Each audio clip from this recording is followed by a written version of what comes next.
은하는 혼자 진화하지 않습니다. 주변의 다른 은하들과 충돌하거나 스쳐 지나가면서 상호작용을 주고받죠. 이 과정에서 은하들은 형태가 변하기도 하고 가스 물질을 주고받으며 별이 더 많이 탄생하거나 반대로 별 탄생이 줄어들기도 합니다. 이 모든 과정, 즉 은하끼리의 충돌과 상호작용은 우주에 존재하는 은하들의 삶과 운명을 결정하는 가장 중요한 메커니즘이죠. 그런데 은하들의 상호작용이 어떤 결말로 끝날지에 대해선 굉장히 복잡하고 많은 요인이 작용합니다. 충돌하는 두 은하 사이의 거리, 두 은하의 상대적인 속도, 각 은하가 품고 있는 별 질량, 가스 질량, 암흑물질의 질량 등등 단순히 관측만으로도 확인하기 어려운 최신 초고해상도 슈퍼컴퓨터 시뮬레이션까지 동원해야 겨우 파악이 가능한 굉장히 복잡한 요인들이 서로 얽히고 설켜 있죠. 그래서 여전히 은하끼리의 상호작용이 어떤 식으로 이루어지는지 그 큰 그림은 제대로 완성되지 못한 상태입니다. 최근 저는 새로운 연구를 통해서 그동안 제대로 주목받지 못했던 또 다른 새로운 요인이 은하들의 충돌과 상호작용에 꽤 중요한 역할을 할 수 있다는 새로운 사실을 발견했는데요.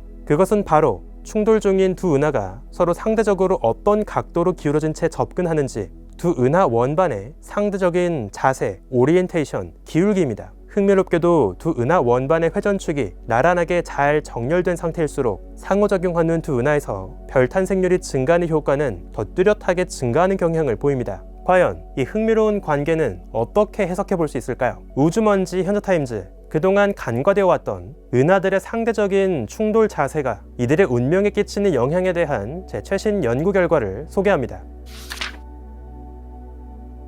특히 다른 은하들과 달리 두 개의 은하가 비교적 가까이 붙어서 상호작용을 주고받는 경우가 있습니다. 이 경우를 천문학에선 한 쌍의 은하, 갤럭시 페어라고 정의합니다. 가장 뚜렷하게 은하 간 상호작용의 효과를 확인할 수 있는 현장이기도 하죠. 당연하게도 두 은하 사이 거리가 가까워질수록 그 효과는 더 커집니다. 두 은하가 서로 주고받는 중력이 더 강해지기 때문이죠. 하지만 그뿐만이 아닙니다. 저희 연구팀은 앞선 연구에서 가까이 접근하는 이웃 한 은하가 얼마나 많은 가스 물질을 머금고 있는지 또는 그 이웃 은하에서 얼마나 많은 별 탄생이 벌어지고 있는지가 은하끼리의 상호작용의 결과에 큰 차이를 만든다는 사실을 발견했죠. 흥미롭게도 별을 잘 만드는 활발한 은하가 접근하는 경우라면 상호작용의 결과 별 탄생률은 더 뚜렷하게 증가합니다. 반면 다가오는 은하에서 별이 잘 만들어지지 않고 있다면 그 은하가 다가오더라도 별 탄생률은 크게 증가하지 않거나 심지어 감소하기도 하죠. 은하들의 세계에서도 일종의 근묵자흑의 문법이 통하고 있는 거죠. 이건 크게 두 가지 관점에서 해석해 볼 수 있습니다.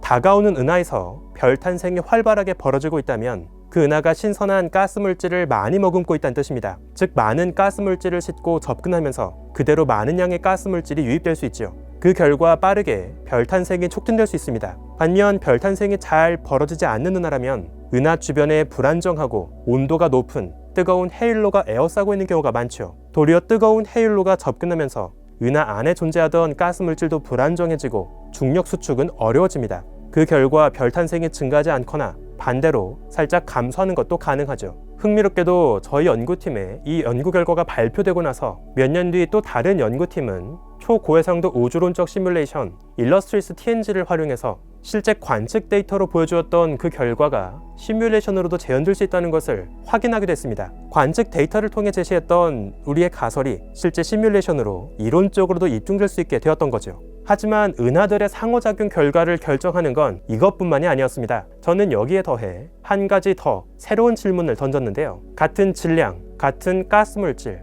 같은 속도로 두 은하가 서로 부딪히고 충돌하는 상황이라 하더라도 만약 서로 다른 각도로 비스듬하게 두 은하 원반이 겹쳐 있다면 그 충돌, 상호작용의 결과도 달라질 수 있지 않을까요? 사실 어렵지 않게 생각해 볼 수 있는 가설입니다. 그리고 기존의 시뮬레이션에서도 조금씩 예측되고 있는 결과였죠. 그런데 치명적인 문제가 하나 있습니다. 관측으로 이걸 확인하는 건 굉장히 까다롭다는 거죠. 우리가 관측하는 은하의 모습은 하늘에 투영된 모습입니다. 원반 은하를 관측하는 상황을 생각해 볼까요? 하늘에서 보이는 은하의 모습은 납작한 원반의 모습입니다. 은하 원반이 비스듬하게 기울어지고 누워있다면 그만큼 투영되면서 기울어진 타원 모양으로 관측되죠. 문제는 실제 우주 공간에서 은하 원반이 앞으로 기울어져 있는지 뒤로 기울어져 있는지 입체적으로 어떤 방향으로 기울어져 있는지 알 수가 없다는 겁니다. 게다가 제가 다뤄야 하는 건 은하 하나가 아닌 두 개의 은하 원반이 서로 충돌과 상호작용을 하고 있는 은하 쌍이죠. 결국 각각의 두 은하 원반이 어느 방향으로 기울어져 있는지에 따라서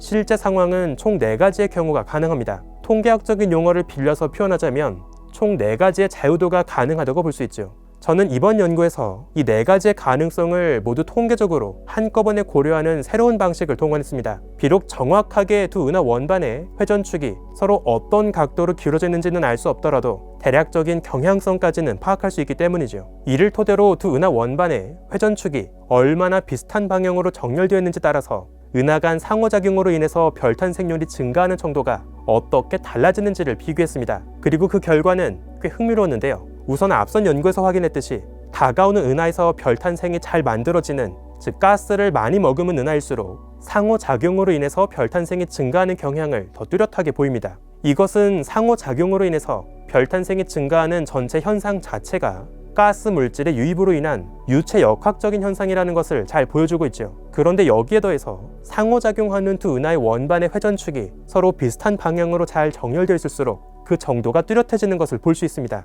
은하 원반이 서로 수직하게 기울어진 경우로 가게 되면 상호작용을 하는 두 은하에서 별 탄생이 증가하는 정도는 크게 감소하는 경향을 보이죠. 즉 두 은하 원반이 아주 예쁘게 나란하게 정렬된 상태일수록 그 충돌로 인해서 별 탄생이 촉진되는 정도가 더 증가한다고 볼 수 있습니다. 사실 인접한 두 은하의 정렬 상태 자체도 두 은하끼리의 상호작용의 결과일 가능성도 있습니다. 즉 두 은하의 증가된 별 탄생과 정렬 상태, 이 두 가지 모두가 상호작용으로 인해서 만들어진 결과일 수도 있죠. 따라서 이번 관측된 경향만 보고 단순하게 은하의 정렬 상태가 좋을수록 은하의 별 탄생 증가가 더 강하게 촉진된다고 곧바로 해석하는 것은 위험할 수 있습니다. 이것을 추가로 점검하기 위해서 저는 인접한 두 은하 사이 거리에 따라 두 은하 원반의 정렬 상태가 뚜렷한 변화를 보이는지를 확인해 봤습니다. 하지만 여기에선 별다른 경향성을 찾을 수 없었죠. 즉 제가 분석한 관측 데이터 속의 은하들의 정렬 상태는 서로 중력을 주고받으면서 만들어진 상호작용의 결과가 아니란 뜻입니다. 상호작용의 결과에 영향을 주는 원인의 역할을 하고 있다고 볼 수 있죠. 그렇다면 대체 어떻게 은하들의 정렬 상태가 이 은하들의 상호작용의 결과에 큰 영향을 줄 수 있는 걸까요? 이에 대해서도 두 가지 해석이 가능합니다. 우선 하나는 은하 원반이 잘 정렬될수록 은하 원반의 충돌면도 넓어지고 각 은하가 품고 있는 가스 물질끼리의 역학적인 마찰, 램 압력이 더 강하게 작용될 수 있다는 겁니다. 이로 인해서 더 많은 가스 물질의 반죽이 촉진될 수 있고 충돌면을 따라서 많은 별 탄생이 빠르게 증가될 수 있죠. 또 다른 가능성은 좀 더 넓은 관점에서 해석할 수 있는데요. 보통 인접한 두 은하의 회전축이 잘 정렬된 경우라면 단순히 각 은하의 회전축뿐 아니라 서로의 궤도 방향도 비슷하게 정렬된 경우가 많습니다. 중심 은하의 자전 방향, 그리고 곁에 접근해서 곁을 맴도는 이웃 은하의 공전 방향이 비슷하게 정렬된 경우를 천문학에선 순행되었다라고 이야기하죠. 이런 순행, 프로그레이드가 이루어지게 되면 중심 은하와 곁을 도는 이웃 은하가 서로 중력을 주고받는 시간, 유효 시간은 더 길어지게 되고 은하 간 상호작용의 효과도 더 커질 수 있습니다. 결국 정리하자면 인접한 두 은하가 서로 충돌하고 상호작용할 때 그 상호작용의 결과 얼마나 더 많은 별 탄생이 벌어질 수 있을지에 대해선 다음과 같은 다양한 요소들이 한꺼번에 작용한다고 볼 수 있죠. 이웃한 두 은하 사이의 거리, 또 가까이 다가오는 그 은하 안에서 얼마나 많은 별 탄생이 벌어지고 있는지, 그 은하가 품고 있는 신선한 가스 물질의 양, 그리고 접근하는 두 은하가 서로 상대적으로 어떤 각도로 기울어진 채 접근하고 있는지 두 은하들의 오리엔테이션. 더 흥미로운 점은 이런 복잡한 요인들을 실제 관측 데이터를 토대로 명확하게 확인할 수 있었다는 겁니다.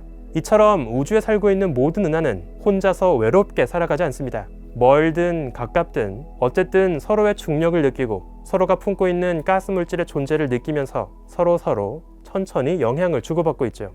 이처럼 은하끼리 주고받는 갤럭틱 인터랙션, 은하 간의 상호작용은 오늘날 우주에 존재하는 모든 은하들의 모습, 그리고 우리 우주의 모습을 결정지은 가장 중요한 은하 진화, 우주 진화의 열쇠라고 볼 수 있습니다. 과연 이 복잡하게 상호작용하고 있는 은하들의 삶 속에는 또 어떤 비밀들이 숨어 있을지 또 다음 연구를 통해서 여러분들을 만날 수 있도록 하겠습니다. 우주먼지의 현자타임즈, 오늘 이야기는 여기서 마칩니다. 구독과 좋아요도 부탁드릴게요. 우주먼지 여러분, 감사합니다. 안녕.